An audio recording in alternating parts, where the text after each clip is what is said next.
My name is Ron Terry. I'm a 45-year resident of the island of Hawaii, and 20 years in Puna.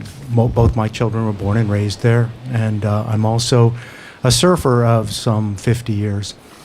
And I very much support Bill 146.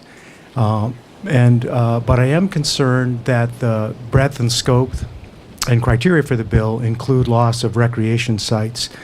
At least 7 surf sites were lost to the eruption, and this affected residents of Puna as well as residents of Hilo and other parts of the island. And while I agree with Ms. Siracusa's statement that it's important to spend the money in Puna, we have to think broadly as well for the folks in Puna who may not be able to surf in Puna anymore at those sites, and they may need to surf elsewhere. And we are seeing that every day at Honolulu. The population has doubled there. I can't stress how difficult that it's been. In 1989, we lost Kalapana and the 4 surf sites out there. We lost another 7 in the 2018 eruption, and we need something to take the pressure off. And we have a lot of ideas, and we can team with, I'm saying we in the sense of all the surfers on the Big Island, but we can team with Surfrider and other organizations. I came here, to tag team with Tom Ye, who will speak later. I'm kind of doing the easy part, saying what the problem is, and Tom is going to suggest some solutions and possibly some tweaks in the bill that you might want to consider, or perhaps just clarifications that you can give to the public. But again, thank you very much for advancing this bill. I think it's great. I support it. Thank you, Thomas Ye, representing myself. Normally I come before the council talking about projects or economic development.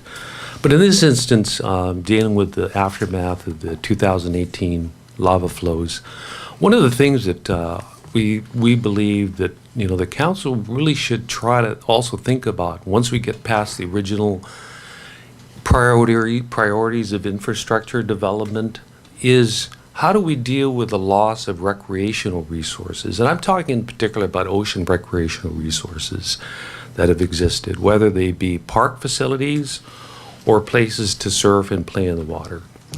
And so Puna, as Mr. Terry has discussed, has lost a number of sites. What has that caused in the way of our facilities here in Hilo? A big demand and overcrowding.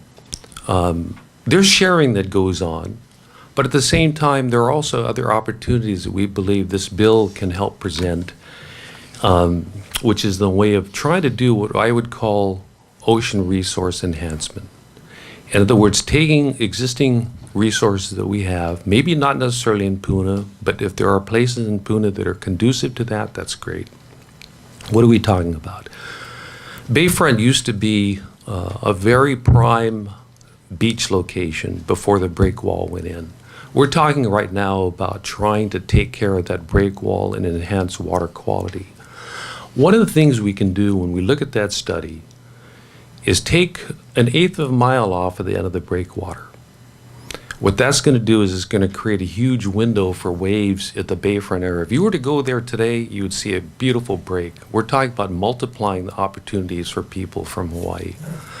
Hawaii has this great history, cultural, socioeconomic, of surfing. We sometimes tend to forget what that means for emotional and mental well-being, social dynamics for people who can't afford to pay for other kinds of recreational opportunities, and the economic benefits that that creates. There are now resorts that are being planned and built around wave pools. We have resources here in Hawaii that we can enhance. Mr. Terry can deal with the environmental impacts and needs, the studies. Take another look. 4 Mile or Keakaha. You have what I would call building blocks that exist now. Please summarize. Thank you, I will. Building blocks which exist now, which you can enhance by developing and creating these V patterns to create waves and also safe environments for keiki on the inside. So these opportunities exist. One thing that I did notice about the Bill 146 that I would suggest maybe we take a look at, that's section 2-251A. let's add recreational resources to the discussion. And let's also indicate that perhaps the location of the restoration doesn't have to exactly occur in the same place. But we need the replacement of the resources for East Hawaii. Thank you. Mahalo for your testimony. Appreciate it.